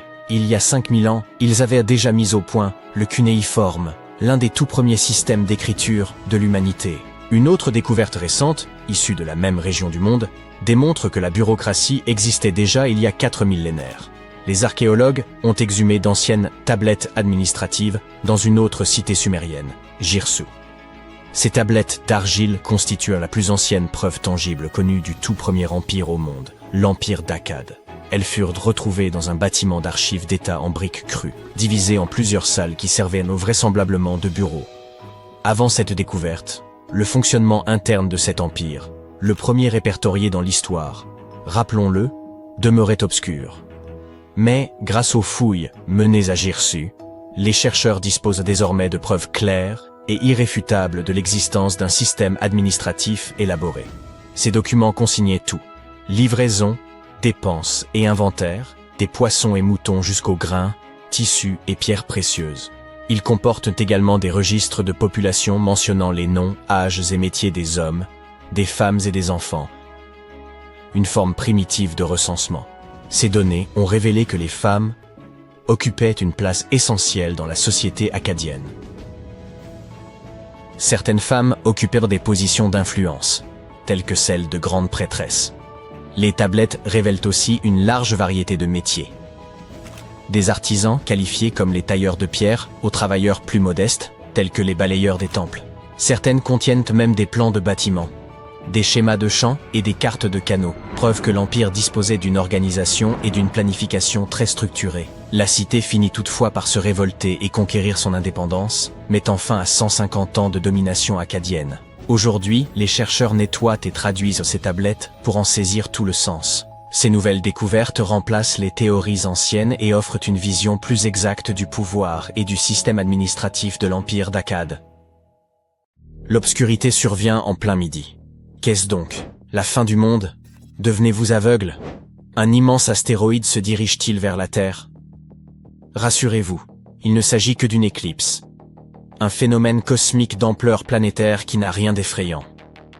C'est l'instant où la Lune passe devant le Soleil et où la planète s'enfonce brièvement dans l'ombre. Lorsque cela arrive, nous ne sommes guère surpris, car les scientifiques annoncent généralement une éclipse plusieurs mois à l'avance. Grâce aux calculs astronomiques et aux modèles mathématiques, ils prédisent pour de très longues années les positions du Soleil et de la Lune. Mais qu'en était-il autrefois, il y a 100, 500 ou 1000 ans? Un paysan part travailler au champ et soudain, toute la contrée bascule dans l'obscurité. Il sait que le jour a commencé, mais que se passe-t-il? Ou des marins sillonnant mer et océan, qui remarquent brusquement que l'horizon et le ciel s'assombrissent, comme si quelqu'un avait éteint la lumière. Imaginez l'effroi primitif qu'ils ont dû ressentir. Et pourtant, en réalité, les gens ne cédèrent pas à la panique. Bien avant l'invention des ordinateurs, des télescopes géants et des satellites, les hommes savaient déjà prévoir le moment d'une éclipse. Comment s'y prenaient-ils? Les peuples anciens étaient bien plus perspicaces que certains ne l'imaginent. Voyons comment ils réalisèrent leurs calculs astronomiques à travers l'exemple de la civilisation maya et de son célèbre calendrier des éclipses. Ainsi, si vous l'ignoriez, les Mayas constituent un peuple autochtone de Mésoamérique, autrefois établi dans le sud du Mexique, le nord du Belize et le Guatemala. D'ailleurs, le terme « autrefois » convient mal. Ce peuple existe toujours. Au début du XXIe siècle, plus de 5 millions de personnes parlaient une trentaine de langues mayas. Avant la conquête espagnole, cette civilisation figurait parmi les plus avancées et les plus complexes au monde. Les premiers Mayas apparaissent dès 1500 avant notre ère, et, vers l'an 200, ils avaient déjà édifié de vastes cités dotées de pyramides, de cours, de temples et d'infrastructures. Ils étaient célèbres pour leur calendrier et leurs prévisions astronomiques. Vous avez sans doute entendu parler du calendrier Maya, dont la chronologie s'achevait en 2012, ce qui fit croire à beaucoup que l'apocalypse surviendrait cette année-là. Heureusement, rien ne se produisit. Une autre de leurs créations était le calendrier des éclipses, destiné à en prévoir les occurrences. Longtemps, les scientifiques en ont ignoré le fonctionnement, mais ils en connaissent aujourd'hui le principe. Tout commence avec le Codex de Dresde, un ouvrage datant des 11e ou 12e siècles. Composé de 78 pages en papier d'écorce, renfermant des savoirs sur l'astronomie, l'astrologie, les saisons et la médecine. Il fait partie des rares livres à avoir survécu à la conquête espagnole du territoire maya. Les dates des éclipses revêtaient alors une grande importance. Mais pourquoi? Souhaitait-il simplement chômer et festoyer? En un sens, oui. Mais il s'agissait de cérémonies sombres et redoutables. D'antiques rituels sans rien de réjouissant. Les Mayas voyaient dans l'obscurcissement du soleil par la lune un signe envoyé par les créatures mythologiques qu'ils adoraient. Lorsque le jour s'assombrissait, ils accomplissaient des rites inquiétants, espérant ainsi apaiser les divinités et obtenir récoltes abondantes, protection contre leurs ennemis, renouveau de la nature ou autres faveurs. Sans entrer davantage dans les détails, retenez qu'ils tenaient à connaître à l'avance les dates des éclipses afin de préparer ces cérémonies. C'est dans ce but qu'ils conçurent leur calendrier. L'une des tables du Codex de Dresde répertorie 405 mois lunaires, chacun correspondant à une révolution complète de la Lune autour de la Terre, soit environ 29 jours. Grâce à ces données, les prêtres mayas pouvaient annoncer des éclipses jusqu'à 700 ans à l'avance. Ce calendrier leur indiquait précisément le jour de l'événement. Pourtant, les chercheurs modernes ne comprenaient pas comment il était utilisé. Ce n'est que récemment qu'ils en ont élucidé le mécanisme. Ainsi, les Mayas observaient quotidiennement la Lune et le Soleil. En suivant le déplacement de la Lune dans le ciel, ils comprirent qu'il s'écoulait environ 29 jours entre deux nouvelles lunes. Ils remarquèrent ensuite que, parfois, la Lune masquait le Soleil, et que ces éclipses ne survenaient pas au hasard, mais selon des cycles précis. Ils élaborèrent alors un vaste calendrier composé de mois lunaires numérotés. 1 mois, 2 mois, 3 mois, et ainsi de suite jusqu'à 405. Durant certains mois, la Lune occultait entièrement le Soleil, tandis que, lors d'autres, elle ne le couvrait que partiellement. Ils consignèrent avec soin les jours exacts de ces phénomènes et enregistrèrent la position de la Lune sur 405 mois. Grâce à ces données, ils pouvaient prévoir où se trouverait l'astre pour les 405 mois suivants, puis recommencer ainsi durant des siècles.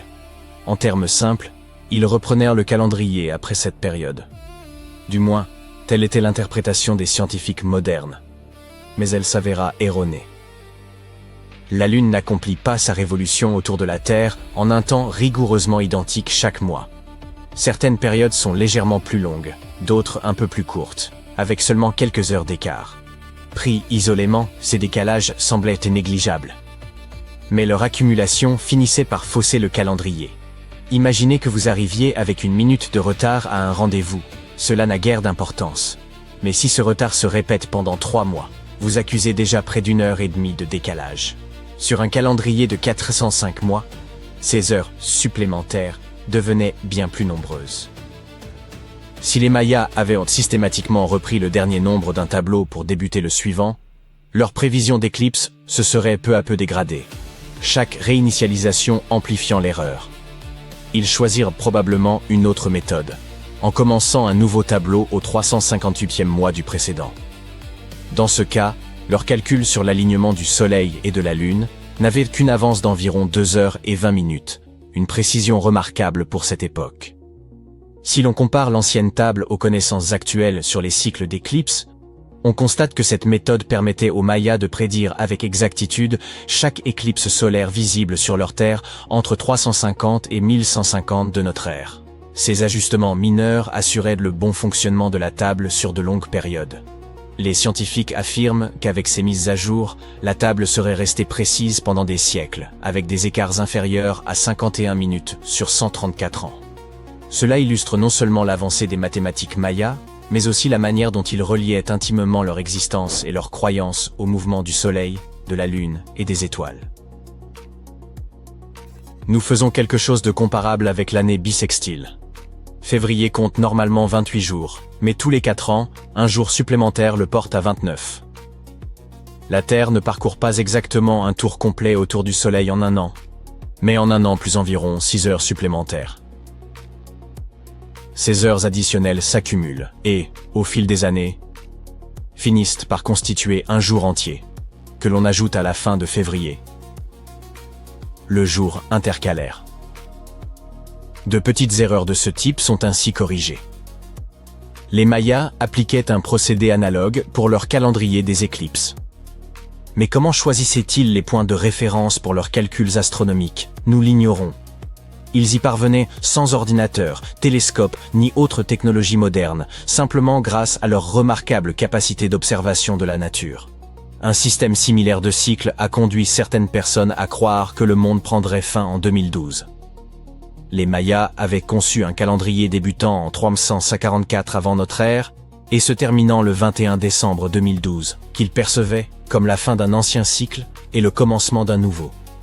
Notre culture contemporaine a, hélas, transformé ce point en une supposée fin du monde. Outre leur calendrier, les Mayas ont érigé des structures architecturales uniques et inventé l'un des systèmes d'écriture les plus élaborés. Ils étaient également grands amateurs de chocolat liquide. Ils cultivaient les cacaoyers, récoltaient les fèves, les séchaient, les broyaient et les mélangeaient à de l'eau, chauffant le tout pour obtenir une boisson mousseuse et très amère qu'ils adoucissaient avec du miel ou agrémentèrent de piments et d'autres épices. Les Mayas ont réalisé de nombreuses inventions fascinantes, mais ce sujet mérite une exploration plus approfondie dans une autre vidéo.